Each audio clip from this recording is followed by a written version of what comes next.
A week before my son's wedding, I overheard my family planning to use me as a babysitter for a crowd of about 15 children during the entire reception. So, I changed my plans. On the day of the wedding, my son called me frantic, "Where are you?" I just laughed and told them not to wait for me, or the buffet I had promised to prepare. My name is Charlotte Fitzgerald. I'm 72 years old, and I never thought that at my age, I would have to teach my own family such a hard lesson. For months, I had been preparing for my son Marcus's perfect wedding. I had promised to take care of the entire buffet because I wanted to save them money. I calculated that it would cost me around $3,000 for all the ingredients, but I was going to do it with love. I had also offered to decorate the reception hall, make the centerpieces, and coordinate with the vendors. It was my gift to them, my way of showing how much I loved my son and how happy I was that he had found love again. Tiffany seemed like the perfect daughter-in-law when Marcus introduced her to me 2 years ago. She was always very polite. She called me Ms. Charlotte with respect. She brought me flowers when she came to my house and offered to help in the kitchen. "Ms. Charlotte," she would say with that charming smile, "let me help you with those dishes. Your cooking is delicious. Marcus is so lucky he grew up eating like this." Marcus was so happy, and after years of being a widower, seeing him in love again filled my heart with joy. I was in my kitchen on a Tuesday afternoon, making the final shopping list for the buffet, when I heard voices on the patio. My son, Marcus, was on the phone with someone from work, and Tiffany was talking to her sister Audrey, who had come to visit from out of town. At first, I didn't pay attention. I was focused on calculating how many pounds of meat I would need to feed 150 guests, how many salads to prepare, and how many desserts. But then I heard my name, and something in Tiffany's tone made me stop. I quietly moved closer to the kitchen window that overlooked the patio, staying hidden behind the curtain. "Look, Audrey, I have everything perfectly organized for the kids at the wedding," Tiffany said, with that sweet voice she always used with me. "Marcus's mom is going to watch them during the whole party. There are about 15 kids from our guests, from babies to teenagers, but she's totally used to it. This way, we adults can enjoy ourselves without any annoying interruptions." Audrey laughed loudly and replied, "That's so smart, sis. The old lady is going to take care of all those screaming brats while you guys dance, drink, and have fun. Perfect. That way they don't bother us during the ceremony or ruin the reception photos." "Exactly," Tiffany continued, and her voice sounded different, colder. "I already told Marcus that his mom is great with kids and loves watching them. She won't even realize we're using her. She's always willing to help with whatever. It's like having a free professional nanny for the whole night. Plus, it'll keep her busy, so she doesn't interrupt any important conversations." "And she agreed?" Audrey asked. "We didn't even ask her directly," Tiffany laughed. "Marcus just mentioned to her that there would be some kids at the wedding, and she immediately offered to help if we needed anything. Of course, we said yes.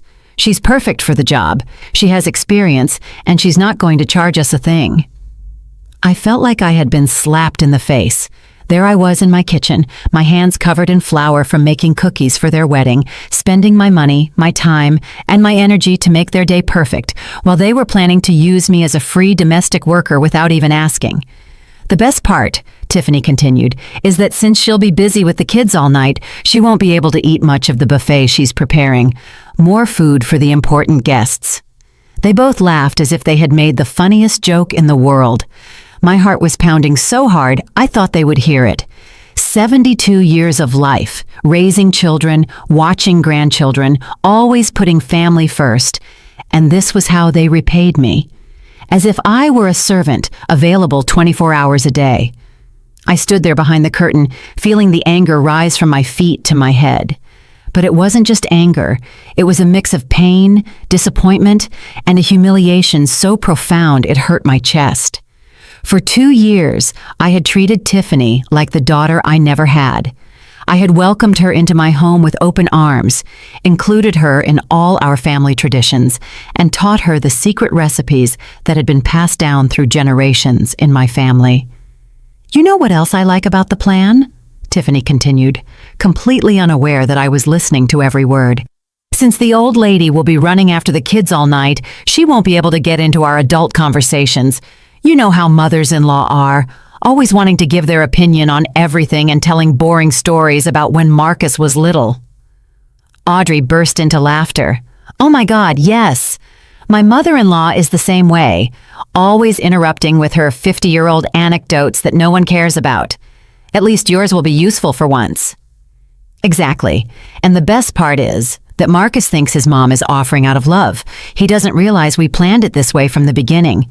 Men are so naive, Tiffany said with a malicious chuckle. I heard Marcus's footsteps approaching after he finished his phone call. What are my beautiful ladies laughing about? He asked with that loving voice he always used with Tiffany. I was telling Audrey how organized I am, Tiffany replied, immediately switching back to her sweet tone. I have everything sorted out so the guests' children won't be a nuisance at the wedding. Your mom is going to watch them. My mom is an angel, Marcus said proudly, always willing to help the family. It's incredible how she still has the energy to run after kids at her age. Yeah, it's very convenient to have a mother-in-law like that, Tiffany murmured, but Marcus didn't catch the sarcasm in her voice. I walked away from the window, feeling nauseous. I couldn't believe what I had just heard. This woman who had acted like the perfect daughter-in-law for 2 years, who had made me feel loved and respected, who had even called me Mom on special occasions, actually saw me as a free employee and a nuisance. I went up to my room, my legs trembling. I sat on the edge of my bed, the same one where I had slept next to my husband for 30 years before cancer took him. I looked at the family photos on my nightstand. Marcus graduating from college, his first communion, our vacations at the beach when he was a boy. I had dedicated my entire life to being the best mother I could be, and now that I thought I was getting a daughter, I discovered I was just a useful tool. Over the next few days, I acted as if nothing had happened. When Marcus called to ask about the wedding preparations, I answered normally. Yes, son, everything is perfect. The buffet is going to be delicious. When Tiffany came to visit and said, Ms. Charlotte, don't worry too much about the wedding. Try to relax and enjoy yourself. I smiled and nodded. Of course, sweetie. I'm so excited. But inside, a plan was taking shape. If they wanted to play dirty, I could play too. After all, I had lived for 72 years. I had raised a child on my own after being widowed. I had run a family business and survived things they couldn't even imagine. I wasn't going to let them treat me like a servant right under my nose. On Wednesday morning, 3 days after I had overheard that conversation, I called my best friend Loretta. We had known each other for over 40 years and had always been confidants. Lo, I need to tell you something, and then I need you to help me with a plan, I said without preamble. Oh, Charlotte, from the sound of your voice, I already know someone made you mad. Tell me everything, Loretta replied, intrigued. I told her the whole story from the beginning, the conversation I had heard, how it made me feel, and how Tiffany had been acting with me for 2 years. Loretta listened in silence, and when I finished, she sighed deeply. Charlotte, that girl is a snake. How dare she talk about you like that after everything you've done for them? You've spent a fortune on that wedding. You've dedicated months to organizing it, and this is how they repay you? I know, Lo, but here's the good part. I have a plan, and I need your help. Name it. You know you can count on me for anything. I explained my idea step by step. Loretta got so excited she started clapping on the other end of the phone. Charlotte, you're a genius. That spoiled girl is going to get the surprise of her life. Count on me. I've got your back on this. On Thursday, I began to execute the first part of my plan. I called all the caterers I had hired for the buffet. Good morning, this is Charlotte Fitzgerald. I need to cancel all the orders for Saturday's wedding. Yes, I know it's last minute, but a family emergency came up. Some tried to charge me a cancellation fee, but I managed to cancel everything by paying only small penalties. Then I called the florist where I had ordered the extra arrangements I was going to gift them. Excuse me, I need to cancel the centerpieces for Saturday. No, I don't need them for another date. I just won't be needing them anymore. On Friday night, the day before the wedding, I packed a small suitcase. I put in clothes for 2 days, my medications, my favorite book, and some personal items. Marcus had called earlier to confirm that everything was ready. "Mom, how are the preparations? Do you need me to come help you with anything?" "No, son. Everything is perfect. Tomorrow is going to be a wonderful day," I replied with complete calmness. "Mom, you're the best. Tiffany and I don't know how to thank you for everything you've done for our wedding." "You don't have to thank me for anything, Marcus. Tomorrow, everything is going to go exactly as you planned." That night, I barely slept, but it wasn't from nerves. It was from the excitement of knowing I was finally going to get my dignity back. On Saturday morning, the wedding day, I woke up earlier than ever. It was 5 in the morning, and my eyes were wide open with an energy I hadn't felt in years. I took a shower, did my hair, and put on my favorite dress, the coral-colored one that I loved so much and that made me feel elegant. It wasn't the dress I had planned to wear to the wedding, but a special one I saved for important occasions, and this was definitely an important day. Loretta arrived at 7 on the dot, just as we had agreed. She had 2 suitcases and a conspiratorial smile that filled me with courage. "Ready for your day of freedom, Charlotte?" she asked, hugging me tight. "More than ready, Lo. I've been waiting for this moment for 2 years without even knowing it." We had booked a luxury spa 2 hours outside the city, a beautiful place with a lake view where we could completely relax. The plan included massages, facials, gourmet food, and a room with a jacuzzi. Everything I had saved for the wedding buffet, I was now going to spend on myself for the first time in decades. Before leaving, I wrote a letter that I left on the kitchen table, right where Marcus always sat when he came to visit.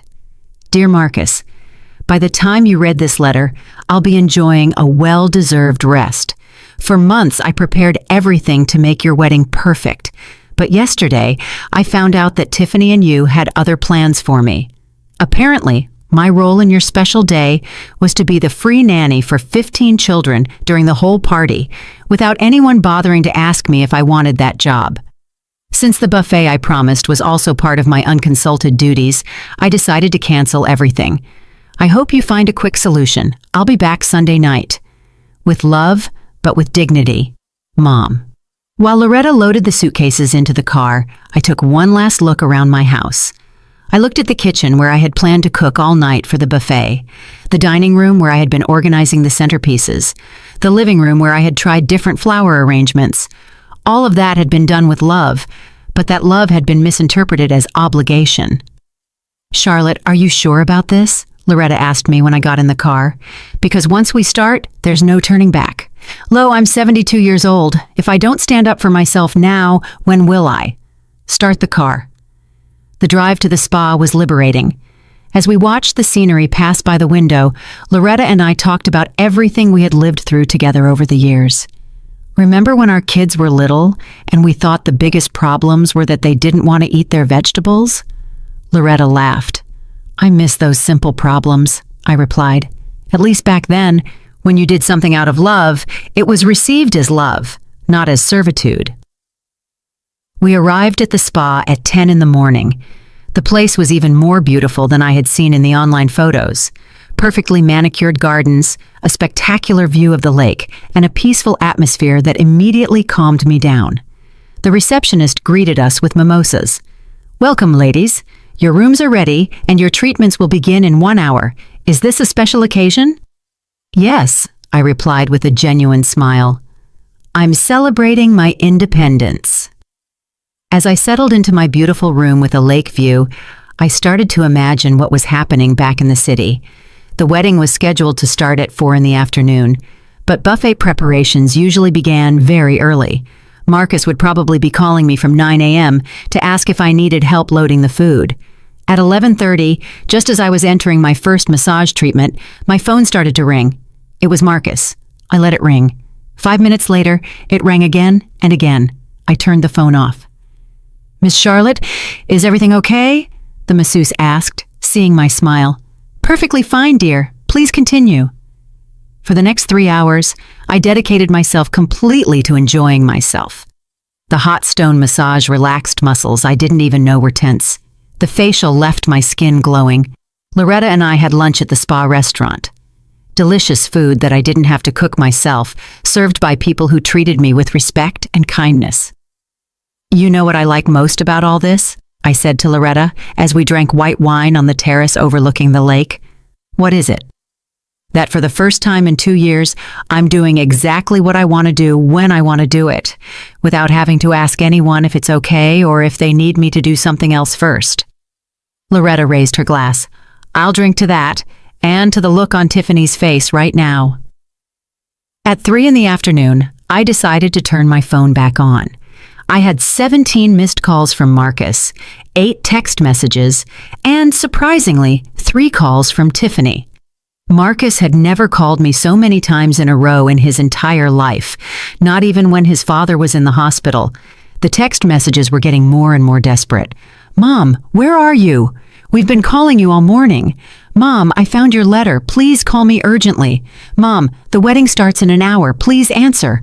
Mom, where's the food? The guests are already arriving. Mom, please, can we talk about this after the wedding? We need to solve the buffet situation now. Mom, Tiffany is crying. Please help us." The last message had arrived 15 minutes ago. "Mom, I know you're mad, but there are 15 children here, and we don't know what to do with them. Their parents are asking who's going to watch them." I took a deep breath and dialed Marcus's number. He answered on the first ring. "Mom, where are you?" he yelled, with a desperation I had never heard from him before. "Hi, son. I'm at a beautiful spa with Loretta enjoying a chocolate massage. How's your wedding going?" "Mom, this can't be happening. The guests are already here, and there's no food. The caterers are asking where the buffet is. Tiffany won't stop crying." "Oh, son, didn't you read my letter? I explained everything in there. I canceled the buffet when I found out that my real job was to be a nanny, not a guest." "But Mom, the wedding has already started. We can't cancel now." "Marcus, you're a 45-year-old man with a good job and a fiancé who's apparently very good at organizing. I'm sure you'll find a solution. Is there a fast food restaurant nearby?" "Mom, you can't be serious." "Son, I've never been more serious in my life. Enjoy your wedding. We're going to enjoy our spa. Oh, and don't expect me early tomorrow. We're going to have breakfast here too." "Wait, Mom, Tiffany wants to talk to you." I heard noises, crying in the background, and desperate voices. Then Tiffany's voice came on, no longer with her usual sweet tone. "Charlotte, you can't do this to us. You promised the buffet. There are 150 people here." "Tiffany, my dear," I replied in the calmest voice I could muster. "I promised the buffet when I thought I was a special guest at your wedding. But when I found out I was actually the free domestic worker, I changed my mind. As the saying goes, labor is paid, and I never charged for my services." "But the kids! There are 15 kids here, and their parents expect someone to watch them." "Yes, I imagine that must be very difficult. Don't you have a sister who can help you? What was her name?" "Audrey. I heard she thinks I'm very good with kids." The silence on the other end of the phone was delicious. It lasted for a few seconds that felt like an eternity. I could hear the chaos in the background, children crying, adults talking loudly, and what sounded like someone desperately moving tables and chairs. How do you know about Audrey?" Tiffany stammered, and for the first time in 2 years, her voice sounded broken, without that fake confidence she always showed. "Oh, sweetie, you learn a lot of things when you're 72 years old. One of those things is that walls have ears, especially when people talk so loudly on my patio." "Charlotte, please, can we talk about this later? Right now, I need you to—" "No, Tiffany, you don't need anything from me. Based on what I heard, what you need is a professional nanny. I suggest you look in the yellow pages. I think they charge around $10 an hour per child. Let's see, 15 kids for 6 hours is $900. Cheap compared to the $3,000 I spent on your buffet." I heard Tiffany yelling at someone in the background. "Marcus, your mom has gone crazy. She says she knows everything we talked about." Then I heard Marcus's voice again, but now it sounded different. Deeper, like when he was a boy and knew he had done something wrong. "Mom, did you hear us when we were talking on the patio?" I heard a lot of interesting things, son. For example, that I'm an old lady who's useful for keeping busy so I don't interrupt important adult conversations. I also heard that I'm apparently so used to watching children that I wouldn't even realize you're using me. And my favorite, that I'm like having a free professional nanny for the whole night. The silence was even longer this time. Loretta, who had been listening to the whole conversation from her chair on the terrace, gave me a thumbs up. "Mom," Marcus began in a scolded child voice. "Marcus, you're 45 years old. You're a successful, intelligent man. Did it seriously never occur to you to ask me if I wanted to spend your whole wedding running after 15 kids instead of enjoying my only son's celebration?" We thought you liked to watch kids. I like to watch my grandchildren once in a while, Marcus. I don't like being the official wedding nanny without anyone consulting me, and I definitely don't like to hear that my daughter-in-law thinks I'm a nuisance that needs to be kept busy so I don't get in the way. Tiffany didn't say that. Marcus, I'm 72. I don't have Alzheimer's. I heard every word. I heard when your wife told her sister that she was smart for getting a free nanny. I heard when they laughed about how I wouldn't be able to eat much of the buffet because I would be busy. I heard when Audrey said that at least her mother-in-law would be useful for once. This time the silence was interrupted by a child's screams in the background and a woman's voice saying, "Where's the woman who was supposed to watch the kids? My son ran away and he's running all over the garden." "There's your answer, son. The show has begun." "Mom, please come. We'll pay you. We'll give you $500 to watch the kids." I laughed so hard that Loretta was startled. $500, Marcus? 5 minutes ago, it was a family favor I was supposed to do out of love.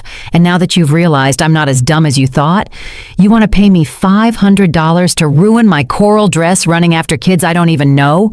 Tiffany yelled in the background. "Charlotte, there's not enough money in the world for me to go to that wedding now, but I'm going to give you some free advice. Next time you plan on using someone as an employee, ask them first. It's polite." $2,000, Marcus yelled, and now he sounded completely desperate. "Marcus, my son, listen to me carefully. If you had $2,000 to pay me to be a nanny, you also had money to hire a caterer instead of making me spend my retirement on your wedding buffet.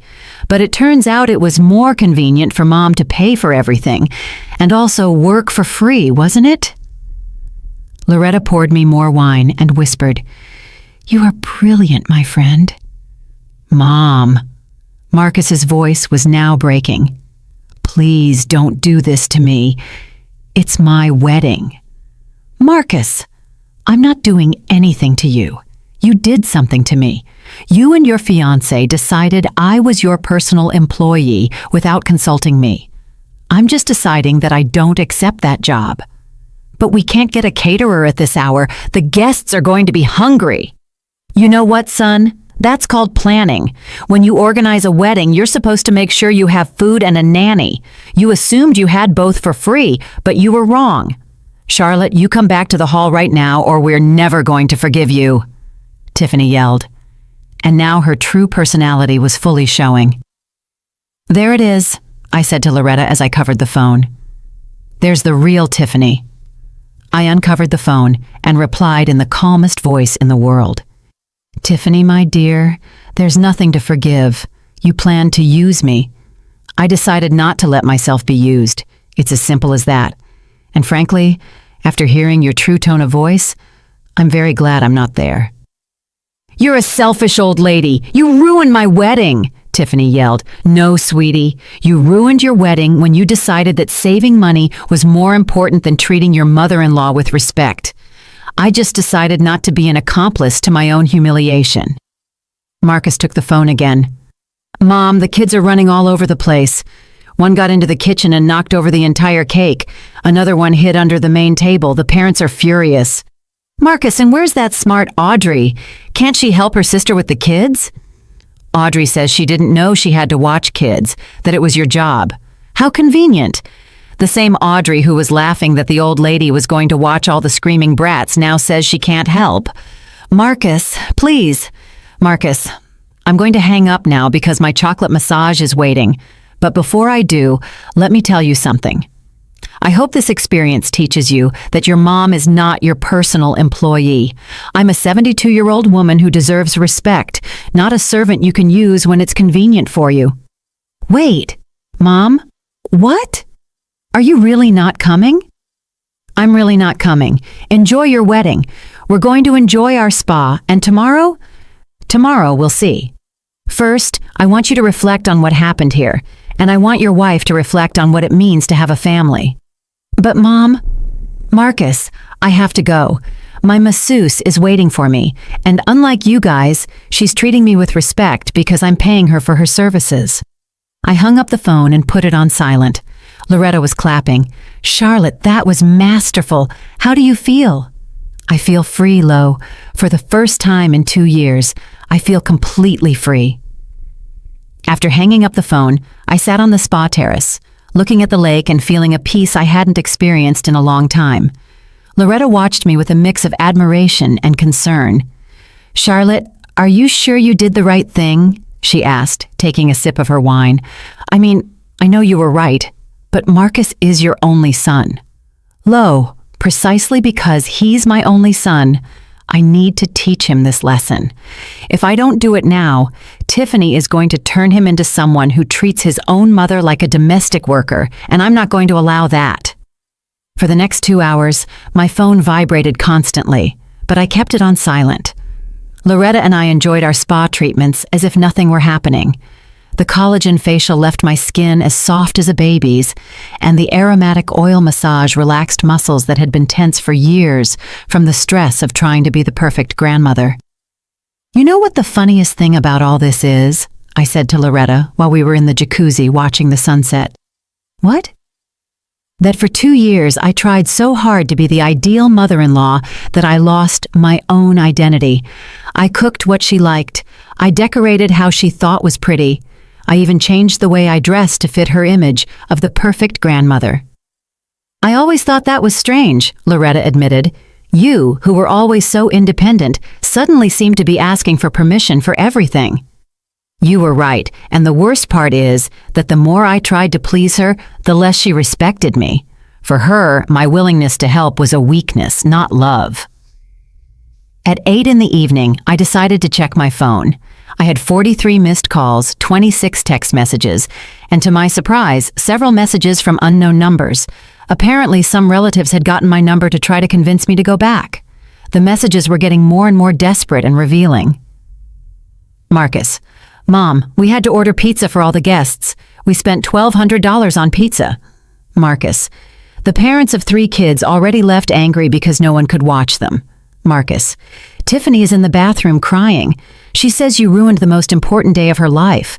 "Marcus, Mom, the photographer is asking if he can take family photos. I told him Grandma couldn't make it. An unknown number. Ms. Charlotte, I'm Michael, Tiffany's dad. Please, Ms. Charlotte, come help us. My daughter is devastated." Another unknown number. "Charlotte, I'm Audrey. I know you heard our conversation. Please forgive us. It was just a joke." I laughed while reading Audrey's message. "A joke, Lo? Planning to use someone as a free employee is a very expensive joke." But the message that caught my attention the most was from a number I didn't recognize. "Ms. Charlotte, I'm Carol, the mother of one of the children at your son's wedding. I wanted to tell you that several parents and I are very upset because they told us someone was watching the kids, and it turns out there's no one. Some of us already left. What they did to you is not right. Look at this, Lo." I showed the message to Loretta. "Apparently, I'm not the only one who thinks what they did was wrong." "Of course not. Any decent person would realize that treating the groom's mother like that is unacceptable." At 9 in the evening, as we were having dinner in the spa's elegant restaurant, my phone rang again. This time, it was a number I did recognize. My sister-in-law, Elena, my late husband's sister. "Charlotte, what's going on? Marcus called me crying, saying you didn't go to his wedding." Elena had always been direct and honest with me. I told her the whole story from the beginning, including the conversation I had overheard and how I had felt. "Charlotte, you did the right thing," she said without a moment's hesitation. "If my brother were alive, he would have gone to find Marcus himself to teach him a lesson. No one treats his mother like that, especially after everything you've done for that family." "Do you really think I did the right thing, Elena?" "Charlotte, I've known Marcus since he was born. He's a good kid, but that woman has him completely manipulated. It was time for someone to open his eyes. And if that someone had to be you, his own mother, then so be it." Elena told me that other relatives had already found out what had happened because Marcus had been calling everyone asking for help. "Most people are on your side, Charlotte. Your cousin, Rosa, says Tiffany always seemed fake to her, and your nephew Charles is furious with Marcus for treating you that way." After talking to Elena, I felt more confident in my decision. I wasn't being a cruel mother. I was being a mother who respects herself and teaches her son to do the same. At 10 in the evening, Loretta and I retired to our rooms. I had a beautiful suite with a private terrace overlooking the lake. I put on my most comfortable nightgown, poured myself a glass of wine from the bottle in the mini fridge, and sat on the terrace to look at the stars. My phone kept vibrating constantly, but it no longer bothered me. Every vibration was a confirmation that I had made the right decision. If Marcus and Tiffany were truly sorry for what they had done, they would have sent a message sincerely apologizing instead of continuing to try to manipulate me to solve their problem. Finally, at 11 at night, I decided to read all the messages that had arrived in the last 3 hours. Marcus: "Mom, the wedding is over. It was a total disaster." Marcus: "The kids broke 2 centerpieces and stained a guest's dress." Marcus: "Tiffany's sister had to watch some of the kids and she's furious with us." Marcus: "Tiffany says she won't forgive me for my mom ruining her wedding." Marcus: "Mom, why are you doing this to me? I thought you loved me." That last message hurt my heart, but it also confirmed that Marcus still didn't understand anything. It wasn't about love, it was about respect. I could love my son with all my heart and at the same time refuse to allow him to disrespect me. I decided to respond to only that last message. "Marcus, it's precisely because I love you that I won't allow you to treat me like an employee. A son who loves his mother doesn't plan to use her without consulting her. A son who loves his mother doesn't allow his wife to make fun of her. I love you, but I also love myself, and it was time for you to know that." The response came immediately. Marcus: "Mom, Tiffany is saying maybe it's better if we move to another city. She says she can't live in the same place as someone who ruined her wedding." I read that message 3 times before responding.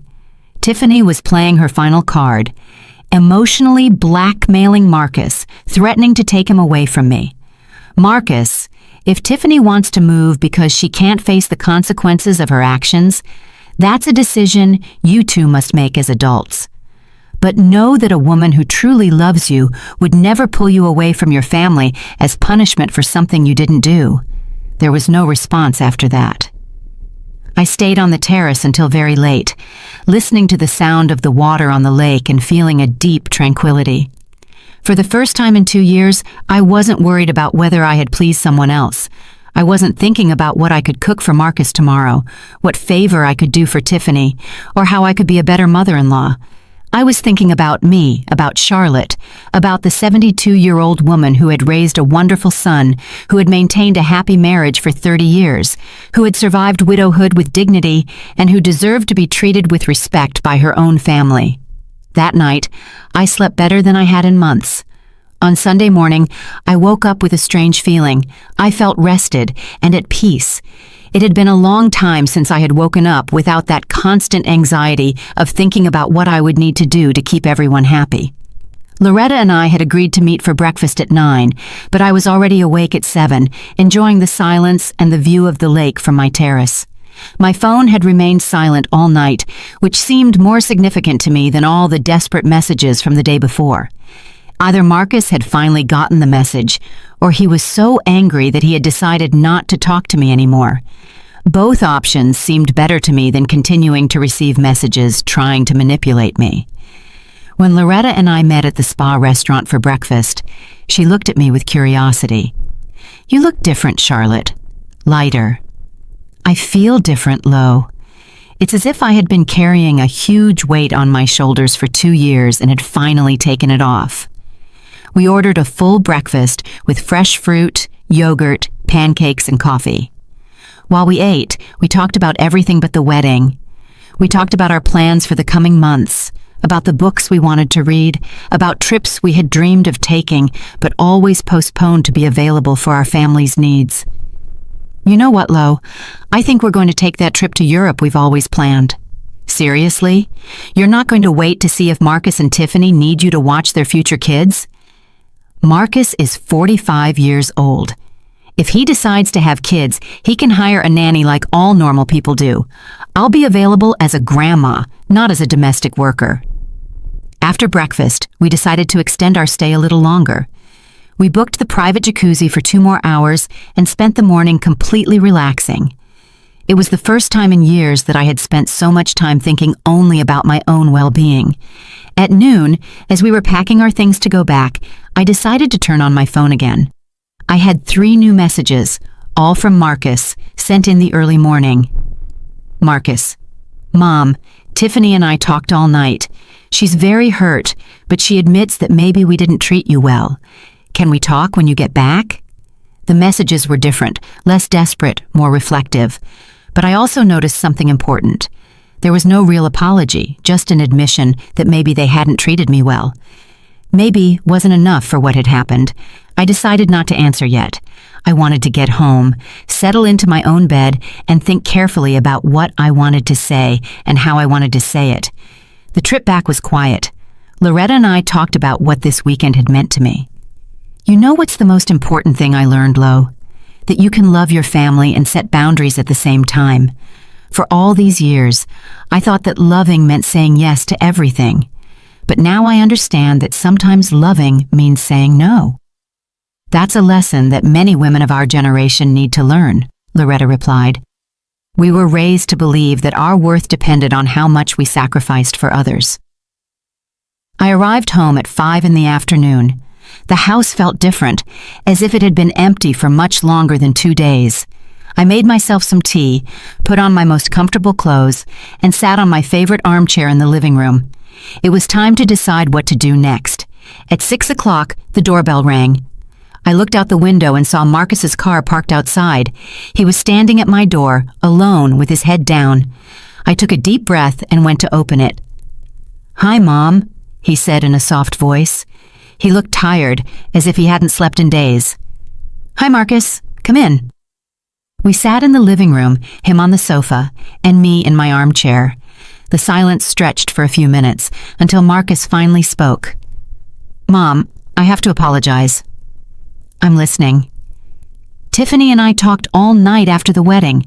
At first, she was furious with you, but when I told her exactly what you had overheard, she realized how bad everything she had said sounded." "And you realized too?" Marcus lowered his head even more. "Yes, Mom. I realized that for 2 years I've been treating you like you were my employee instead of my mother." "And how do you feel about that?" "I feel horrible. I feel ashamed. Dad must be rolling in his grave because of how I treated the woman he loved for 30 years. That mention of his father touched my heart, but I maintained my composure. "Marcus, I need you to understand something. It's not just about what happened with the wedding. It's about 2 years of assuming I was available for everything without ever asking me if I wanted to do it." "I know, Mom, and you're right. When Tiffany suggested we ask you for help with something, I never stopped to think if it was fair to you. I just thought, Mom always says yes, so it's no problem. And Tiffany, how does she really feel?" Marcus sighed deeply. "She's ashamed. She says she's never had a mother-in-law before and didn't know how to treat you. But she recognizes that what she said about you to Audrey was very wrong." "Marcus, does she recognize that, or are you trying to soften what she really thinks?" "No, Mom, she recognizes it. In fact, she wants to come apologize to you personally, but I told her I had to talk to you first." I got up and walked to the window. The garden looked neglected. I had been so busy with the wedding preparations that I hadn't had time to take care of my flowers. "Marcus, I need to ask you a very direct question, and I want you to answer me honestly. Tell me, Mom, Does Tiffany respect me as a person, or does she see me as a useful resource who is available when she needs me? Marcus was silent for a long moment. Mom, I think until yesterday, the two things had gotten mixed up. But after seeing the consequences of treating you as a resource, she realized that she had lost sight of the person. And you, do you see me as your mother or as your personal employee? Mom, that question hurts, but I understand why you're asking it. And the honest answer is that for these 2 years, without realizing it, I started to see you more as someone who solved my problems than as my mother, who deserved to be consulted and respected. I sat down again and looked at him directly in the eyes. Marcus, I appreciate your honesty, but I need you to understand that things are going to change from now on. I understand, Mom. What do you need from us? I need that the next time you want to ask me for a favor, you ask me if I can and if I want to do it. Not assume that I'm going to say yes. I need you to treat me as a guest at your family events, not as part of the service staff. And I need Tiffany to understand that I am her husband's mother, not her employee. All of that is fair, Mom. Anything else? Yes. I need you to understand that I have the right to say no without giving explanations, and that when I say no, you are not going to try to manipulate me or make me feel guilty to change my mind. Understood? Yes, Mom. And Marcus, one more thing. The next time Tiffany speaks badly of me to someone, you are going to defend me. You are not going to stay silent while your wife disrespects me. Marcus nodded vigorously. You're right, Mom. I should have defended you from the beginning. We were silent for a few minutes. I could see that Marcus was processing everything we had talked about. Mom, do you forgive me? Marcus, you are my son, and I will always love you. But forgiveness is something that is built with actions, not just with words. I need to see real changes in how you treat me before I can say that all is forgiven. That's fair. And Tiffany, are you going to give her a chance to apologize? If she wants to apologize for real, not because you asked her to, but because she's truly sorry for how she treated me, then yes, I will listen to her. She wants to, Mom, but she's afraid you'll reject her. Marcus, I don't reject people who apologize sincerely, but I also don't accept fake apologies just to keep the peace. I understand. When would be a good time for her to come? Give her a few days to think carefully about what she wants to say. And Marcus, make sure she understands that I don't expect her to pretend we're best friends overnight.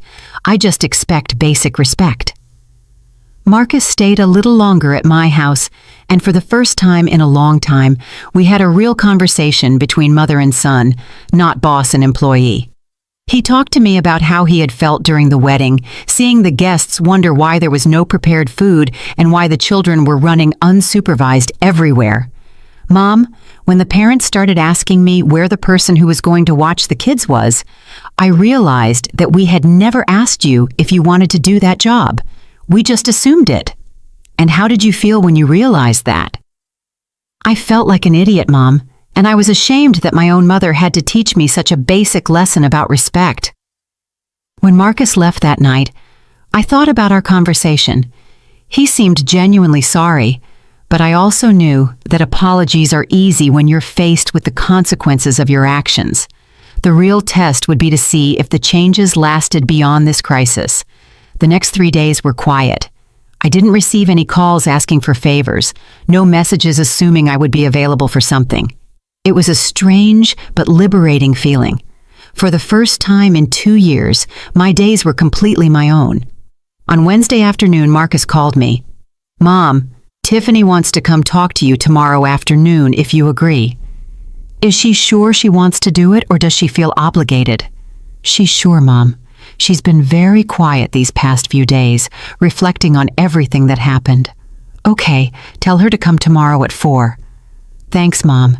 It means a lot to both of us that you're giving her this opportunity. Marcus, I'm not doing it for you. I'm doing it for myself, because I want to know if this situation has a solution or if I need to accept that my daughter-in-law and I are never going to get along. On Thursday at 4 on the dot, the doorbell rang. When I opened the door, I was surprised to see Tiffany. She looked completely different from how I had always seen her. She wasn't wearing makeup. Her hair was pulled back in a simple ponytail, and she was dressed in jeans and a simple blouse. But the most notable thing was her expression. She no longer had that perfect smile she always showed. She looked vulnerable, almost fragile. "Hi, Ms. Charlotte," she said in a soft voice. "Thank you for seeing me. Come in, Tiffany. Sit wherever you want." She sat on the edge of the sofa, as if she were ready to run out at any moment. I sat in my armchair and waited for her to speak. "I don't know where to start," she admitted after a few minutes of silence. "Start wherever you feel comfortable." "Ms. Charlotte, I want to apologize for everything I said about you. It was cruel, disrespectful, and completely unfair." "And why did you say it?" Tiffany lowered her head. "Why? Because I'm 26 years old, and I've never had a mother-in-law before. My mom died when I was 15, and my dad remarried a woman who never loved me. When I met Marcus and I met you, I didn't know how to handle having a mother figure again." "And your solution was to treat me like an employee?" "It wasn't conscious, Ms. Charlotte. At first you intimidated me a lot. You're so self-assured, so good at everything you do, so loved by the whole family. I felt like I would never measure up." "Tiffany, that doesn't explain why you talked about me that way with your sister." Tiffany was silent for a long moment, and when she spoke again, her voice was barely a whisper. "Because when you feel insecure, sometimes you try to make yourself feel better by making others seem less important. I know it sounds horrible, but it's the truth." "At least you're being honest." "Miss Charlotte, when you didn't show up at the wedding and I read your letter, I realized something terrible. I realized that I had been trying to turn Marcus into someone who put my comforts before his own mother, and that's very wrong." "And how do you feel about that?" "Now I feel ashamed. I feel guilty, and I feel sad because I lost the opportunity to have a real relationship with the woman who raised the man I love." Tears began to roll down her cheeks, and for the first time since I had known her, they seemed genuine, not calculated. "Tiffany, I appreciate your honesty, but I need to ask you something directly. Do you really want a relationship with me, or do you just want to fix this so Marcus is happy?" At first, I admit that I just wanted to fix things so Marcus wouldn't be sad, but these past few days, I've been thinking a lot, and I realized that I also lost something important. I lost the opportunity to have a mom again. "Tiffany, I can't be your mother. Your mother died, and no one can replace her, but I can be your mother-in-law who respects you and expects respect in return." "That's all I want, Ms. Charlotte. Mutual respect and a chance to start over." "And are you really willing to change the way you treat me?" "Yes. I will no longer assume that you are available to help us. I will ask you before planning anything that involves you, and I will try to include you as family, not as service staff. And what happens if I say no to something you ask me? Then I will respect your decision without trying to make you feel guilty." We were silent for a few minutes. I could see that Tiffany was waiting for my answer, but I needed time to process everything she had said. "Tiffany, I'm going to be honest with you. I don't trust you yet. You're going to have to show me with actions that these changes are real, not just words to get out of trouble. I understand completely. What do you need me to do?" "I need time. I need to see how you treat me in the coming months when you're not in crisis. Are you going to give me that chance?" "Yes, Tiffany. I'm going to give you a chance, but it's going to be the only one. If you disrespect me or treat me like an employee again, there will be no second chance." "I understand. And Ms. Charlotte, is there anything specific I can do to start rebuilding your trust?" I thought about her question for a few moments. "Yes, there is. I want you to tell your sister Audrey what really happened. Not a softened version, but the complete truth. I want her to understand that what you guys said about me was wrong." Tiffany nodded immediately. "I already did, Ms. Charlotte. I called her on Monday and told her everything. She wants to apologize to you, too." "I don't need Audrey to apologize to me. I don't know her well enough for her opinions to matter to me, but I do need her to understand that she can't talk about me that way when she comes to my house. She understands. In fact, she's very ashamed of what she said. Okay. Anything else you want to tell me? Yes. I want to thank you for teaching us this lesson. I know it wasn't your responsibility to educate us about respect, but you did it in a way that we'll never forget. Tiffany, I didn't want to teach you any lesson. I just wanted to be treated with dignity, and I had every right to demand that. Ms. Charlotte, do you think one day we can have a normal mother-in-law and daughter-in-law relationship? That's going to depend on you, Tiffany. I'm willing to try if you really change. I will change, I promise. Don't promise me anything. Just show me. Tiffany got up to leave, but before she reached the door, she turned back to me. Ms. Charlotte, can I ask you something? Tell me, how can I be a good daughter-in-law? I honestly don't know how.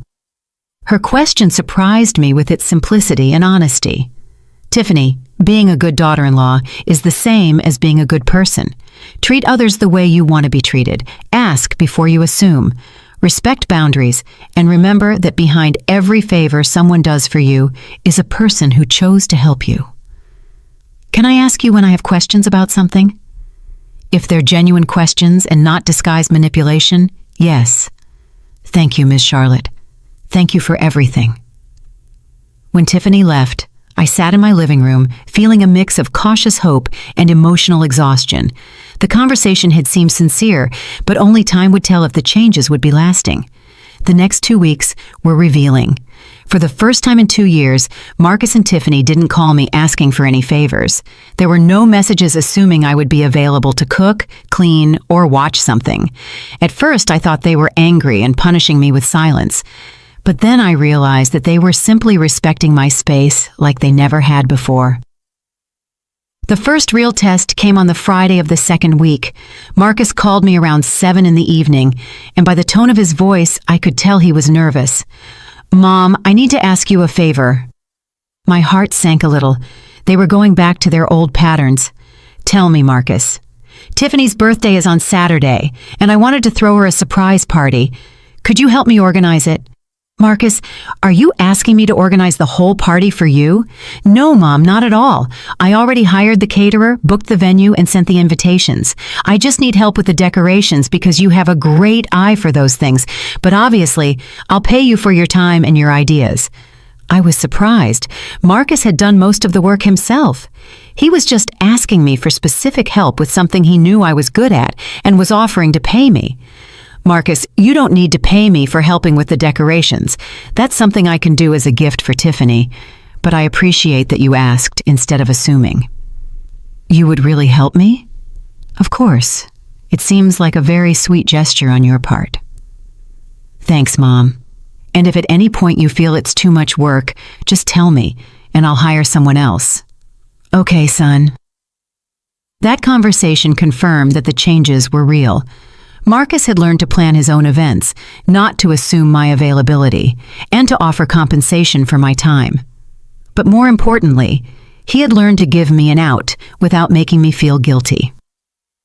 The Saturday of Tiffany's birthday party was a complete revelation.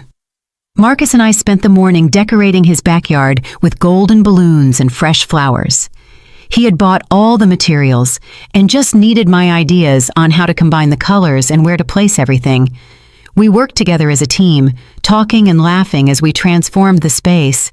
Mom, this looks beautiful, Marcus said as we hung the last of the lights. Tiffany is going to be so excited. I hope so. You can tell you love her very much. I do, but I also learned that loving my wife doesn't mean I have to stop respecting my mother. I'm glad you learned that, son.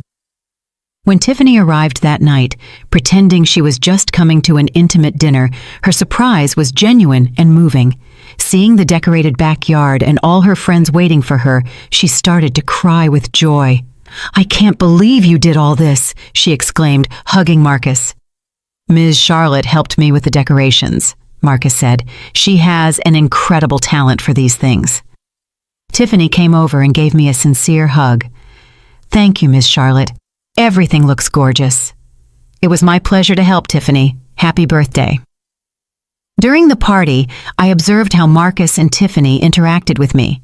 They included me in conversations. They introduced me to their friends as Marcus's mom, with pride, not as the woman who had helped with the decorations. They seated me at the main table as family, not at a separate table as service staff. The most significant thing of all was when one of Tiffany's friends commented on how beautiful the decorations were. "Tiffany, you have exquisite taste.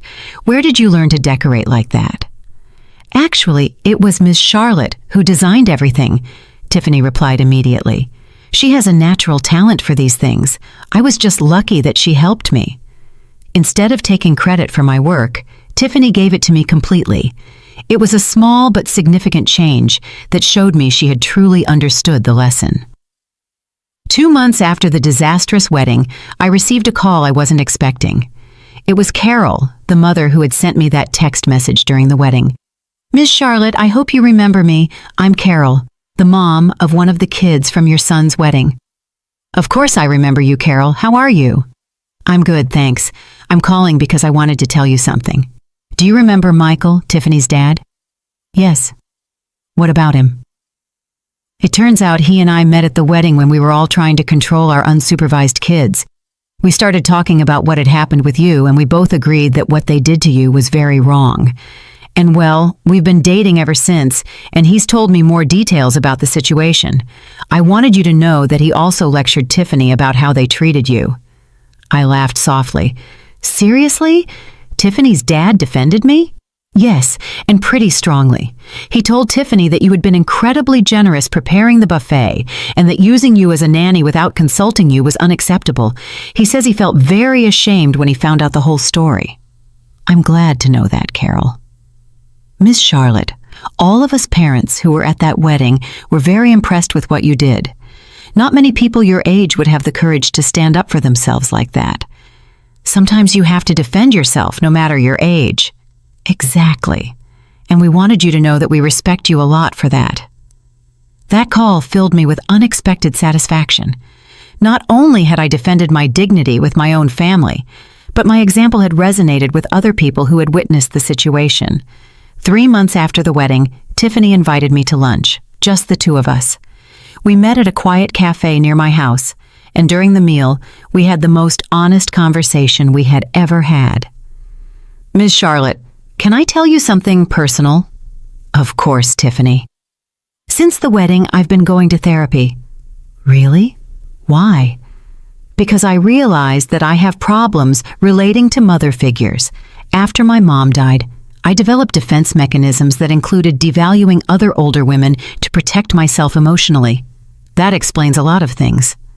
"Yes, my therapist helped me understand why I felt so threatened by you at first. You represented everything I had lost when my mom died. And instead of allowing myself to miss my mom, I decided to act as if mothers weren't important." "Tiffany, that must have been very painful for you." "It was, but I didn't realize it. I thought I had gotten over my mom's death, but I had really just buried the pain." "And how do you feel now?" "I feel more free, and I feel grateful to have a second chance with you." "Tiffany, I really appreciate you telling me this, and I'm glad to know you're working on yourself." "Miss Charlotte, would you allow me to start over as if we were meeting for the first time?" "What do you mean?" "I want to really get to know you, your stories, your dreams, your opinions, not as the mother-in-law who can be useful, but as Charlotte, the person." "I would like that very much, Tiffany." "Can I ask you a question?" "Ask as many as you want." "What dream of yours did you leave unfulfilled when you got married and had Marcus?" The question surprised me with its depth and honesty. I always wanted to write a book. About what? About my grandmother's recipes and our family stories, but I always found excuses not to start. "And why don't you start now?" "Miss Charlotte, you taught me that it's never too late to stand up for yourself and change a situation. Maybe it's not too late to fulfill a dream either."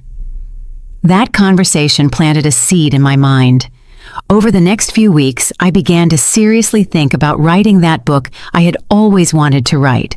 6 months after the disastrous wedding, Marcus and Tiffany invited me to dinner to give me some special news. "Mom, we're pregnant," Marcus announced with a huge smile. "How wonderful!" I exclaimed, hugging them both. "I'm going to be a grandma," Tiffany said, taking my hands. We want to ask you something important. Tell me, we want you to be the grandma who chooses how much you want to be involved. We are not going to assume anything. We're not going to expect you to watch the baby when we want to go out. We want you to decide what kind of grandma you want to be. And if you want to be the grandma who comes over to drink tea and read stories once a week, that's perfectly fine, Marcus added. If you want to be the grandma who watches the baby occasionally, that's also perfectly fine. You decide. I was moved to tears. Kids, that's all I ever wanted, the freedom to choose how to love my family. And what do you choose, Ms. Charlotte? Tiffany asked. I choose to be a grandma who is available when you really need me, but who also has her own life, her own plans, and her own dreams. Perfect, Marcus said. That's exactly what we want. A year after the disastrous wedding, I published my book of family recipes. It was called Cooking with Love, Serving with Dignity, Recipes and Reflections of a Modern Grandma. Tiffany helped me promote it on social media, and Marcus organized a book launch party at his house. During the book presentation, I reflected on everything that had happened since that afternoon when I had overheard that conversation on my patio. This book, I told the guests, is not just about recipes. It's about the importance of maintaining our dignity while we serve the people we love. It's about the difference between giving out of love and being used for convenience. After the presentation, Tiffany came up to me. Ms. Charlotte, I have something to confess. What? The person who most inspired this book was you. Your courage to stand up for yourself taught me that you can love deeply and at the same time respect yourself. Tiffany, that means a lot to me. Ms. Charlotte, can I call you Mom Charlotte from now on? I would love that, sweetie. That night, as I signed copies of my book, I realized that the decision not to go to that wedding had been the best decision I had made in years. Not only had I regained my dignity, but I had also taught my family the true meaning of mutual respect. Now I'm 73 years old, with a grandchild on the way, a published book, and a family that treats me as the respected matriarch I always should have been. Sometimes, saying no is the most powerful way to say yes to yourself.